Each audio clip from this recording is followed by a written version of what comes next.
ನಿಮ್ಮ ಮೇಲೆ ಮತ್ತೆ ಅನಿತಾ ಮೇಡಮ್ ಮೇಲೆ ಮತ್ತೆ ಈಗ ಪೋಸ್ಟರ್ಗಳ ತಪ್ಪಿಲ್ಲಬೇಡಿ ಬ್ರದರ್, ನಾನು ಈ ರಾಜ್ಯದ ಮುಖ್ಯಮಂತ್ರಿಗಳಾದ ಮೇಲಾದರೂ ಇದೆಂಥವು ಬ್ಲೂ ಫಿಲಮ್ ಮಾಡಿಸೋದು, ಪೋಸ್ಟ್ ಅಂಟಿಸೋದು ಇದೆಲ್ಲ ಬಿಡ್ತಾರೆ ಅದನ್ನು ಅಂತ ಅನ್ಕೊಂಡಿದ್ದೆ. ಆ ಕೈಯಲ್ಲಿ ಇನ್ನೂ ಹೋಗಿಲ್ಲ. ಅದೆಲ್ಲ ಪೋಸ್ಟ್ ಅಂಟಿಸ್ಬಿಟ್ಟು ಪ್ರಚಾರ ಮಾಡೋ ಅಂಥದ್ದ. ನಂದು ಬಿಟ್ಟುಬಿಡಿ, ಈವನ್ ನನ್ನ ಹೆಂಡ್ತಿದ್ದು ಫೋಟೋ ಹಾಕೋರು, ನಂದು 100 ಎಕರೆ ಅಂತ ಅದೇನೋ ನಿಖಿಲ್ದು ನಂದು ಹಾಕೋರಲ್ವೇ. 46 ಎಕರೆ 40 ವರ್ಷದ ಹಿಂದೆ ಕಷ್ಟಪಟ್ಟು ಸಂಪಾದನೆ ಮಾಡಿರೋ ಜಮೀನು. ಅದು ಬಿಟ್ಟು ನನ್ನ ಹೆಸರಲ್ಲಿ ಇನ್ಯಾವ ಜಮೀನಿದೆ? 100 ಎಕರೆ ಅಂತೇನು ಹಾಕೊಂಡವ್ರಲ್ಲ ಪೋಸ್ಟ್ರಲ್ಲಿ. ಇನ್ನು ಅನಿತಾ ಮೇಡಮ್ ಅವ್ರದ್ದು 36-37 ಎಕರೆ ತಗೊಂಡವ್ರೆ, ಖರೀದಿ ಮಾಡಿರೋದು. ಖರೀದಿ ಮಾಡಿರೋ ಜಮೀನ ಯಾವನೋ ಪೋಸ್ಟ್ ಹಾಕೊಂಡು ಅವ್ರ ಹೆಸರಿನಲ್ಲಿ ಹಾಕ್ಬಿಟ್ಟು ನನಗೆ ಜಮೀನು ಕೊಡಿಂದರೆ, ಬೆನಗಾನಹಳ್ಳಿಯಲ್ಲಿ ಸತ್ತೋದವ್ರು ಹೆಬ್ಬೆಟ್ಟು ತೋರಿಸಿ ಜಮೀನು ತಗೊಂಡಂಥ ವ್ಯಕ್ತಿ ಈ ಪೋಸ್ಟನ್ನ ಈಗ ಅವ್ರ ಬೆಂಬಲಿಗೆ ಹೇಳಿ ಹಾಕ್ಸ್ಕೊಂಡು ಇದರಲ್ಲಿ ಪ್ರಚಾರ ಮಾಡ್ತೀನಿ ಅಂದರೆ ಜನ ನಂಬ್ತಾರ? ಮುಖ್ಯಮಂತ್ರಿ ಆದಾಗಲಾದರೂ ಒಂದು ಸ್ಟ್ಯಾಂಡರ್ಡ್ ಬೇಡವಾ?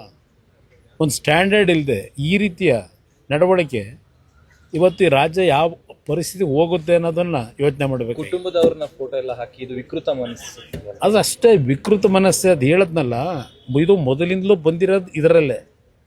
ಈ ಕೈಯಲ್ಲಿ ಬಂದಂಥ ವ್ಯಕ್ತಿ ಈಗಲೂ ಇದನ್ನೇ ಮುಖ್ಯಮಂತ್ರಿ ಆದಮೇಲಾದರೂ ಆ ಮುಖ್ಯಮಂತ್ರಿಯ ಕುರ್ಚಿಗಾದರೂ ಗೌರವ ಬೇಡವಾ? ಈ ರೀತಿ ಪೋಸ್ಟ್ಗಳು ಹಾಕ್ಕೊಂಡು ಇವತ್ತು ಪ್ರಚಾರ ಮಾಡ್ಕೊಂಡು ಅಪ್ರಚಾರ ಮಾಡ್ಕೊಂಡು ಅಶೋಕ್ ಅವ್ರ ಮೇಲೆ, ಅಲ್ಲಿಂದ ವಿಜೇಂದ್ರ ಮೇಲೆ, ಅಲ್ಲಿಂದ ನಾರಾಯಣ ಸ್ವಾಮಿ ಮೇಲೆ ತಪ್ಪು ಮಾಡಿದರೆ ಮುಖ್ಯಮಂತ್ರಿ ಆ್ಯಕ್ಷನ್ ತಗೊಳ್ಳೋಕೆ ಹೇಳಿ ಅಧಿಕಾರಿಗಳಿಗೆ. ಪೋಸ್ಟ್ನಲ್ಲಿ ಸುಮ್ಮನೆ ಹಾಕೊಂಡು ಪಾಪ ಇಲ್ಲಿವರೆಗೆ ಕಾಂಗ್ರೆಸ್ನ ಮಂತ್ರಿಗಳು ಶಾಸಕರದೇ ನಡೆದೋಯ್ತು, ವಿಧಾನಸಭೆ ಕಲಾಪದಲ್ಲಿ ನಡೆದೋಯ್ತು, ಮತ್ತು ಅವ್ರನ್ನ ಬಾಯ ಮುಚ್ಚಿಸಿದ್ರು. ಸದ್ಯ ಹೇಳ್ತೀವಿ ಅಂತೇಳಿ ಬಾಯ ತೆಗಿಲಿಲ್ಲ ಅವರು.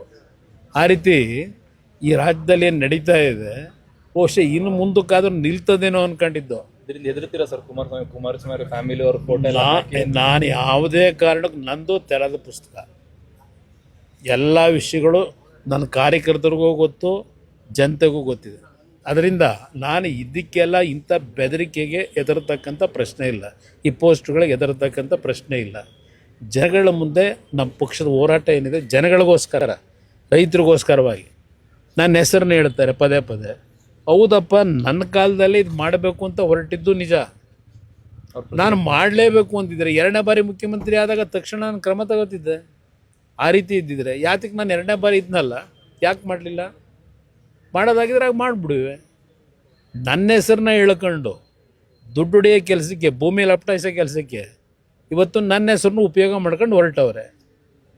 ಏನಾದರೂ ಉದ್ದೇಶ, ಒಳ್ಳೆಯ ಉದ್ದೇಶ ಇದ್ದರೆ ಬೆಂಬಲ ಕೊಡೋದ. ಯಾವುದರಲ್ಲಿ ಇವ್ರಿಗೆ ಒಳ್ಳೆಯ ಉದ್ದೇಶ ಇದೆ?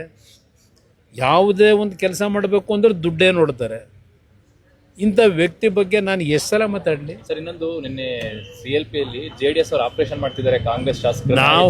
ನಾವು ಏನು ಆಪರೇಷನ್ ಮಾಡೋದ? ನಮ್ಮದು ಒಂದು ಸಣ್ಣ ಪಕ್ಷ. ನಮ್ಮ ಪಕ್ಷದಲ್ಲಿ ಏನಿದೆ ಮಾಡೋಕ್ಕೆ? ನಮ್ಮ ಕೈಯಲ್ಲಿ ತಾನೇ ಏನಾಗ್ತದೆ? ಸರ್ಕಾರ ಅವ್ರ ಕೈಲಿದೆ.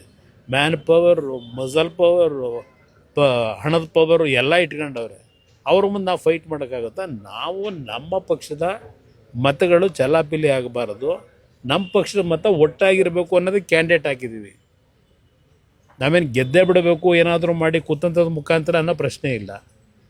ಈಗ ನಮ್ಮ ಅಭ್ಯರ್ಥಿ ಅರ್ಜಿ ಹಾಕಬೇಕಾದ್ರೆ ಹೇಳಿದ್ದಾರೆ ಆತ್ಮಸಾಕ್ಷಿ ಮತ ಕೊಡಿ ಅಂತ ಕೇಳಿದ್ದಾರೆ. ಇದು ಹೊರತುಪಡಿಸಿ ಏನಿದೆ? ಇವತ್ತು ನಮ್ಮ ಜೊತೆಗೆ BJP ಪಕ್ಷದ ಸರ್ಪ್ಲಸ್ ಓಟಿದೆ. ಆ ಓಟಿಗೆ BJP ನಾಯಕರಿಗೆ ಮನವಿ ಮಾಡಿದ್ದೇವೆ. ನಾವು ನಮ್ಮ ಓಟನ್ನ ಭದ್ರವಾಗಿ ಇಟ್ಕೋಬೇಕು ಅನ್ನೋದಕ್ಕೋಸ್ಕರ ಮಾಡಿದ್ದೀವಿ ಅಷ್ಟೇ. ಅಲ್ಲಿನ ಆಂತರಿಕ ಭಿನ್ನಮತ ಏನಾದರೂ ನಿಮಗೆ ಪ್ಲಸ್ ಆಗ್ಬೋದು ಅನ್ನುವಂಥ ಲೆಕ್ಕಾಚಾರ ನೋಡೋಣ. ಅದು ಭಗವಂತ ಇಚ್ಛೆ.